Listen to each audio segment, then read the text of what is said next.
At just 13 years old, he was already playing for an under-20 team. Not under-16s, not under-18s, under-20. A kid barely in his teens, walking onto the pitch against players nearly twice his age, and not just surviving, but dominating. The clips went viral. The hype was unstoppable. People were saying, "This is the next big thing. Football has never seen this before." And for a moment, it felt like the world belonged to him. But today, most fans are asking a very different question. What actually happened to Karamoko Dembélé? You see, Karamoko wasn't just talented, he was absurdly gifted.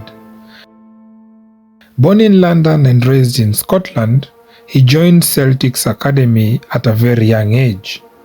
But it didn't take long before coaches realized something unusual. He wasn't developing ahead of his age group, he was leaving them behind entirely. At just 13, he made his debut for Celtic's under-20s. And immediately the football world took notice. There is something deeply unsettling, in the best way, about watching a child glide past grown players like they are training cones. Low center of gravity, electric acceleration, close control that looked almost unnatural. He didn't just play football, he performed it. And this was before the explosion of teenage superstars we see today. Before the era where 17-year-olds dominate Champions League nights. Before the world fully embraced the idea that kids could become global superstars overnight. Back then, what Karamoko was doing felt impossible. In 2016, social media did the rest.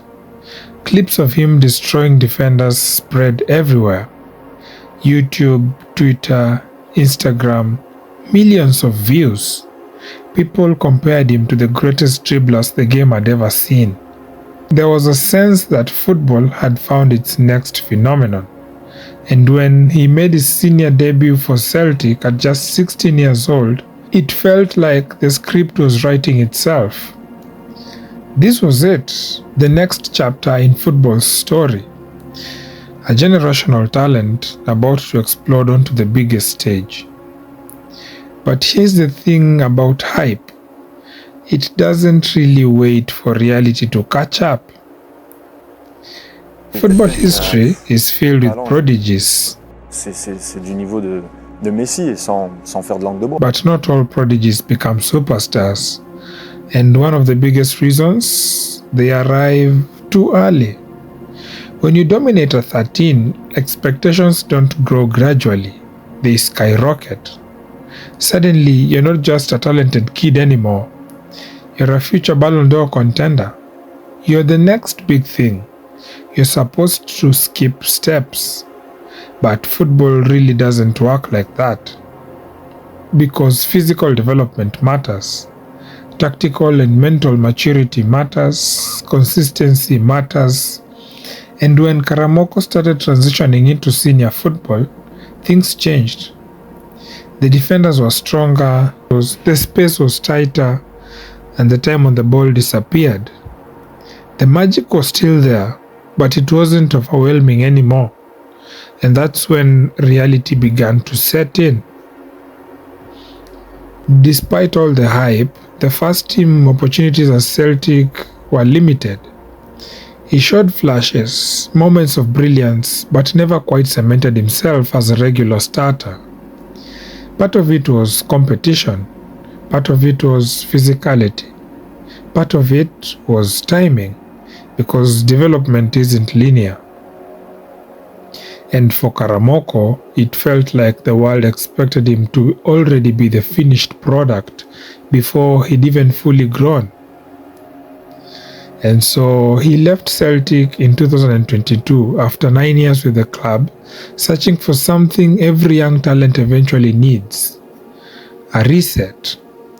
A chance to step away from the noise, the expectations, and the weight of being the next big thing. That move took him to Brest in Ligue 1. On paper, it made sense. A technical league, a fresh environment, a pathway to develop without the constant spotlight of British football. But reality hit quickly. Moments, minutes were hard to come by. The physicality was different, the tactical demands were stricter, and the margin for error almost non-existent. Instead of accelerating his career, it slowed. So, in search of game time, he made another move, alone to Blackpool. This was supposed to be the turning point. Back in England, back in a league where intensity meets opportunity. And to be fair, there were flashes. Moments where you could still see that same kid. The one who could glide past defenders with ease. The one who made football look effortless. But flashes weren't enough. Consistency remained the missing piece. He wasn't dominating games the way people expected. He wasn't taking over matches. And slowly, the narrative continued to drift further away from the hype. Then came another move, another attempt to find stability, this time to Queens Park Rangers, back in London. Now, at QPR, the conversation has changed. There is less noise, less pressure, less of that overwhelming spotlight that followed him as a teenager. And maybe that's exactly what he needs. Because for the first time in a long time, Karamoko isn't being asked to be a superstar. He's being asked to be something much more important, a footballer finding his level. And sometimes, that's the only way you grow. So, what actually happened to Karamoko Dembélé?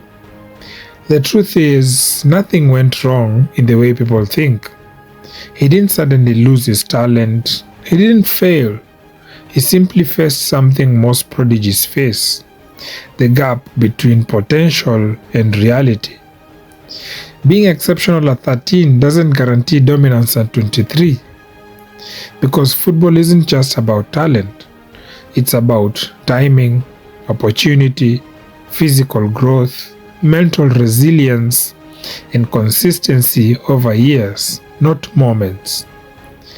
Karamoko is still young, still talented, but maybe the real issue was never him.